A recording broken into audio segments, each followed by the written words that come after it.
comment réussir son affûtage. Quelle stratégie mettre en place dans son entraînement sur les derniers jours, voire les dernières semaines précédant sa compétition afin d'optimiser ses performances. C'est ce qu'on va voir dans la vidéo d'aujourd'hui. Attention parce qu'on risque de bousculer quelques mythes et fausses croyances bien établis. Donc restez bien jusqu'au bout, c'est parti.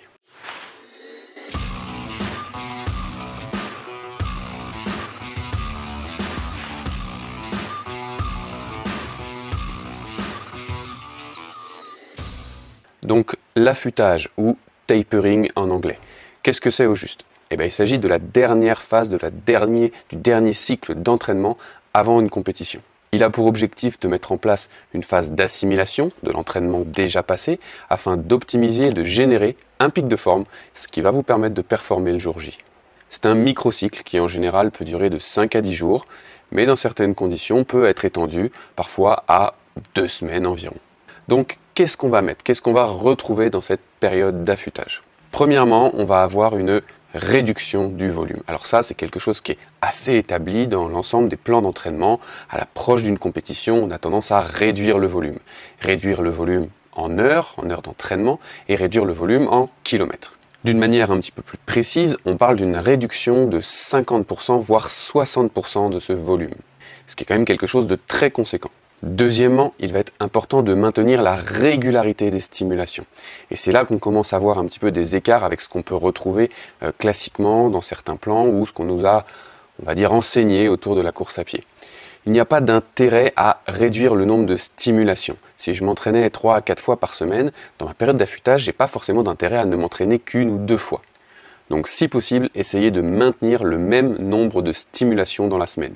Ou s'il y a une réduction, qu'elle soit la plus petite possible. Et enfin, troisièmement, et c'est là qu'on va bousculer un petit peu certains mythes ou certaines fausses croyances, il faut maintenir de l'intensité. C'est souvent cette phase qui est méconnue puisqu'on a tendance à voir des gens réduire le volume mais réduire aussi l'intensité en allant faire que des footings cool, la semaine de course, un 30 minutes, un 40-45 minutes. Alors que non, il faut essayer de maintenir cette intensité. Donc comment est-ce qu'on va maintenir cette intensité? Ça peut être tout à fait le moment propice pour utiliser les fameuses lignes droites qu'on voit dans plein de plans d'entraînement. Donc au sein d'une sortie relativement courte du coup, puisqu'on a réduit le volume, on va intégrer quelques lignes droites, quelques accélérations pour faire des rappels d'intensité. On peut aussi se baser sur des séances de VMA qu'on a fait peut-être plus tôt dans notre programme d'entraînement, mais réduire le volume de ces séances. Je vais prendre un exemple très simple. Au lieu de faire un 10 x 30-30, on pourrait se contenter de faire un 5 x 30-30. Personnellement, j'aime bien aussi peut-être augmenter les temps de récupération.